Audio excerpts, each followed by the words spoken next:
हजुर नमस्कार, स्वागत छ धर्मशास्त्रमा म ज्योतिषी हाकिम सम्राट मल्ल र आजको दिन म हजुरलाई दक्षिण दिशातिर सिरानी राख्दा कस्तो फल प्राप्त हुन्छ र कस्तो व्यक्तिहरूले दक्षिण सिरानी राख्ने र कस्तो व्यक्तिहरूले चाहिँ दक्षिण सिरानी राख्न हुँदैन यो विषयमा रहेर म हजुरलाई आज सानो इन्फर्मेसन दिन्छु।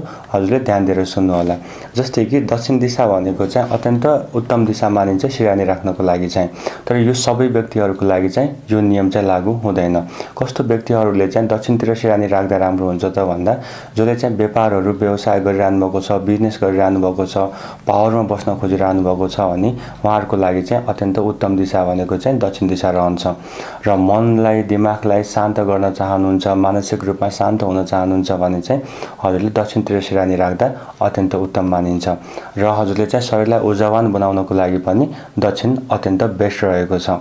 यो सबै चिज भनेको हजुरले दक्षिणबाट प्राप्त गर्न सक्नुहुन्छ। दक्षिणबाट चाहिँ हजुरले आयु पनि वृद्धि गर्न सक्नुहुन्छ हैन।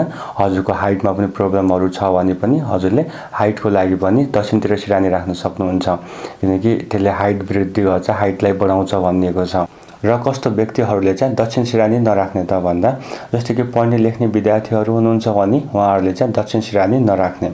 हजुरको शरीरको कुनै पनि अङ्गको अपरेसन भइरहेको छ भने केही टाइमसम्म हजुरले दक्षिण सिरानी नराख्ने, त्यस पछाडि फेरि राख्न मिल्छ, त्यस्तो केही पनि हुँदैन।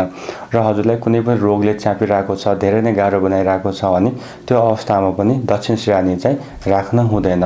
र स्मरण शक्ति हजुरको कमजोर छ भने पनि हजुरले दक्षिण सिरानी चाहिँ नराख्ने भनिएको छ। यो सबै चिजहरू हजुरले फलो गरेर एकचोटि हेर्नु होला, हजुरलाई धेरै राम्रो हुन्छ। हुन त हामीले सिरानी दक्षिण अथवा पश्चिम पूर्व जहाँ राखे पनि त हुन्छ नि भनेर हामीले सोच्छौँ होला, तर यो चिजले चाहिँ हजुरलाई धेरै नै म्याटर गर्छ, धेरै नै अर्थ राख्छ, हजुरलाई धेरै नै असर गर्छ। त्यस कारणले गर्दा हजुरले यो चिजहरूलाई पनि फलो गर्न पर्ने हुन्छ।